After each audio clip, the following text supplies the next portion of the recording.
Shalom family, it's your brother Timothy back at it with another video.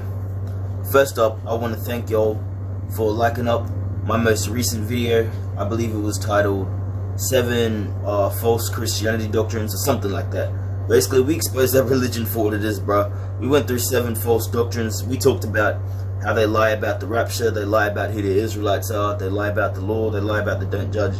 We went through a lot of their false doctrines, right? And the crazy thing is, I said at the start of the video, a lot of people are going to get in their feelings about that. And you know, that's exactly what happened. Like, I felt like my whole comment section ganged up against me, but hey, regardless of the video, it's still got 16 likes, and it's now my most viewed video, sitting at 350 views. So I want to thank y'all for that, and all praises to the Most High. You know, He's the one that gave me this channel.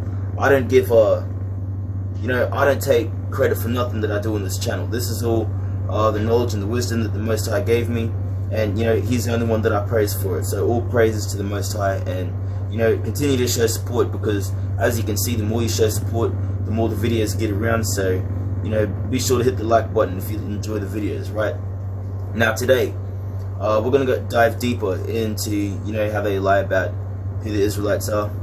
We're going to be covering the tribe of Reuben today, right? And the reason I want to do this today is because just throughout this last 7 days, you know, I feel like the Most High has put it in my heart to talk about this video, because on Sunday I went up to Cardwell, and I reconnected with a lot of my family, right? We went up in memory of my great-granddad. It was a memorial thing, Cardwell Memorial Service. This is my great-granddad here. He was yeah, that's it. Yeah, that's my great-granddad there. We went up in honor of him, because he was a indigenous soldier in World War II. And you know, I was actually reading about the story of the man yesterday, because you know, I didn't know much about him, but it was just good connecting with family again and all that, right? But you know, because that, it planted the seed in my mind. So I went and looked up his story yesterday, because I had nothing to do, and I was reading about it. You can read about it, okay? If you type up Tony Albert Bullets, Tony Albert, that's my cousin, right? But if you want to read out the story behind the bullets, it talks about what my great-granddad went through, and the story is actually quite remarkable. I don't want to make this about my great-granddad, but I just want to say that this man watched 3 of his friends get killed in front of him. He got captured 4 times overseas. He was a prisoner of war. He escaped every time. He used to hide with the Italian farmers. And what else did he do? I think they had to kill someone. It was a German spy or something. He come back to Australia only to be not welcomed, only to, you know, not be allowed into his into his local RSL, because he was an indigenous man. And that's crazy, because he was literally fighting for Australia, but they still wouldn't accept him into the RSL. And can you just imagine the pain that my great-grandfather went through? I damn near cried about it. Actually, I had a little bit of tears reading about it, actually, because once I found that out, I was thinking about what it was like if I was the one doing that, and I come back to Australia only not to be welcomed. Yeah, so that's a tiny bit of what my people went through. And the thing about my great-granddad is, he was not a racist man. Okay, a lot of Aboriginal and Torres Strait Islander people, we have a lot of unforgiveness in our hearts, because you know, these people came and took our children away, showed us disrespect time and time again. They still continue to do it. But my great-granddad, you know, he was not a racist. He wanted to see black and white children playing together. He wanted to see black and white men and women chopping it up in the bars and the RSLs. He was hoping that one day his grandchildren, his great-grandchildren, would see a life that he didn't get to see. Okay, he wasn't allowed in the RSL until 1979, and that's the same year he died. So his whole life, you know, he used to march every year with the Anzacs. Even though he wasn't allowed in the RSL, he would still proudly represent the Anzacs as a black man.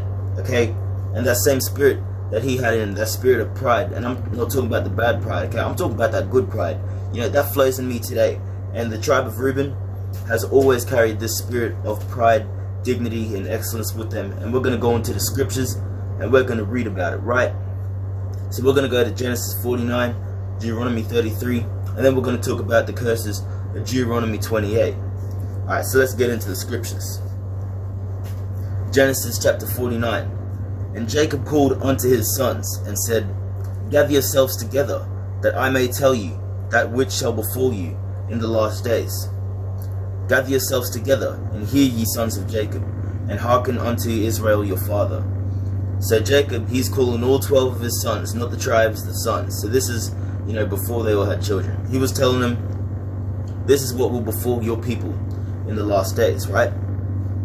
Reuben, thou art my firstborn, my might and the beginning of my strength, the excellency of dignity and power. Unstable as water, thou shalt not excel, because thou wentest up to thy father's bed, then thou defiled it. He went up to my couch. So our forefather Reuben, he was the eldest son, and he was supposed to get the inheritance of the eldest son. But Jacob said, we're not getting that anymore, because Reuben went up and slept with Jacob's concubine Bilhah, and that was, I believe, the mother of, I don't know, but some of them had different moms, right? So Reuben went up and slept with one of Jacob's other wives, not his mother, a different wife, and so because of that, Jacob took Reuben's birthright as the eldest son away. Now, what was this birthright exactly? Reuben, thou art my firstborn. This is back in verse 3. My might and the beginning of my strength, the excellency of dignity and power. The tribe of Reuben, from when they became a tribe, always carried excellency, dignity, and power. Even Reuben himself, he was the pride of Jacob. Whenever Jacob would walk around with his 12 sons, he wanted everyone to know, this right here, this is Reuben. This is my eldest son. He was proud of Reuben because Reuben was his first son. Reuben was literally the pride of Jacob, and he was supposed to get the inheritance, but that was given unto Judah because of what Reuben did, right? But Reuben was meant to be the king of Israel originally. And now we're going to go to the book of Deuteronomy 33, right? Verses 4 to 6.